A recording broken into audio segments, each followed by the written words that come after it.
So let's face it, as much as we love draft picks and we love rookies and we love talking about the possibility, the potential, what they could be, the reality is once you get to round number 7, there are still good players out there, and there's still guys that you can find that can make NFL rosters, that can contribute and sometimes play at a high level. And they end up sometimes even making it to the undrafted ranks. But when you're in the 7th round, by and large, you know from Jump Street that the vast majority of these guys aren't even going to make a roster, let alone make a roster and potentially contribute.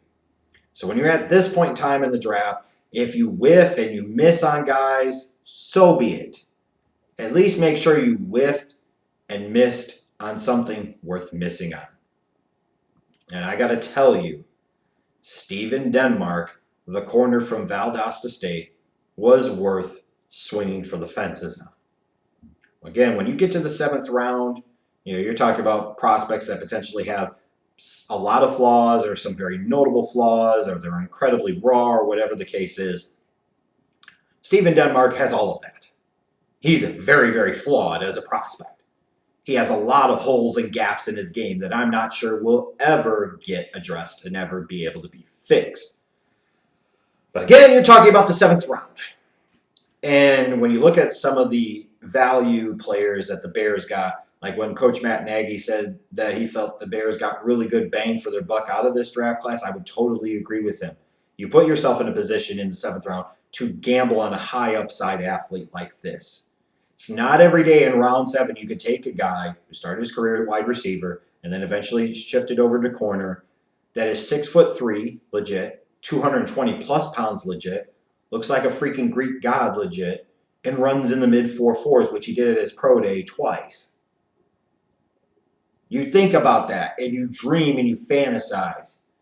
If he can learn how to actually play football and he can learn how to actually be a corner, my God, you might have something. Or you say at 6'3", 220 plus damn pounds, you might put him back there at safety. And if you could teach him how to learn how to play the game and he can learn how to play the game, he might bring you something there. Or hell, at that size, he's pretty damn close to being able to play linebacker damn near.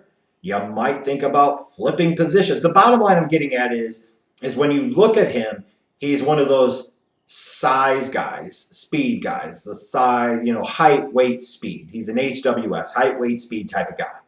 You roll the dice on these guys whenever you can in round number 7.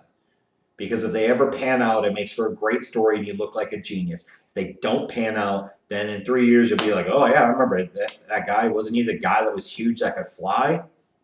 They don't pan out, and it's a 7th round pick, so it's expected.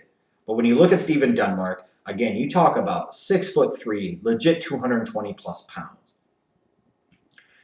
Very, very new to the corner position, so incredibly raw. His footwork is bad, his technique is bad, but damn it all. Again, I'm going to keep coming back to this. I'm going to emphasize it.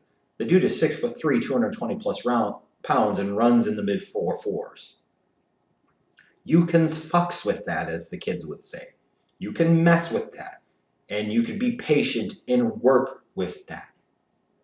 Because while, yes, you're going to have to teach him the finer points of playing corner or playing safety at the NFL level, you're going to have to do a lot of teaching, and there's no guarantee it's going to sink in enough time to where it's ever going to matter.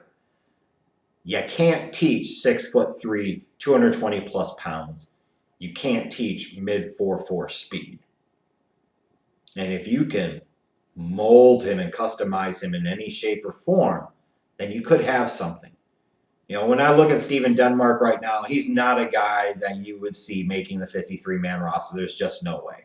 He's just too raw. He has too many things that you got to work on. He's a perfect practice squad type of candidate. And that's exactly where the heck he belongs right now.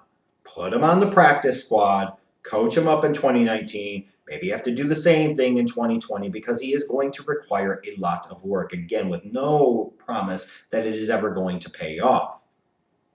But damn it all, again, I would hate to see them just totally give up on him, not put him on the practice squad, and then lose him to another team that does put him on their practice squad ultimately and does coach him up for a year or two. Because worst case scenario, 7th round guy, not everybody has to be a starter. Some of those guys, you can just get away with them being a special teamer. And at that size, with that speed, you got to say he could be at least a really effective special teamer on kickoff coverage, on punt coverage. Could you imagine that animal, that beast flying down the freaking field at you? Good night, Irene. And again, with his size speed profile, his height weight speed profile, there is that ability to project him, work him at multiple positions. Corner, you can roll the dice at safety, you could bulk him up some and put him at linebacker potentially. Whereas he's got a ton of work to do in terms of his footwork, his back pedal. He's way too high in his back pedal.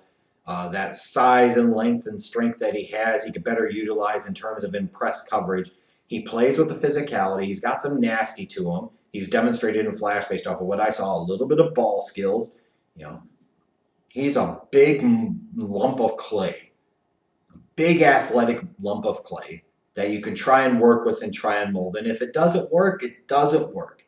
But I am here for the experience and the experiment because, like I'm sure Ryan Pace is fantasizing about, he's got that size, he's got that speed. Hopefully he can figure it out and learn how to play in the NFL because you're going to look pretty good if he does. And if he doesn't, who cares?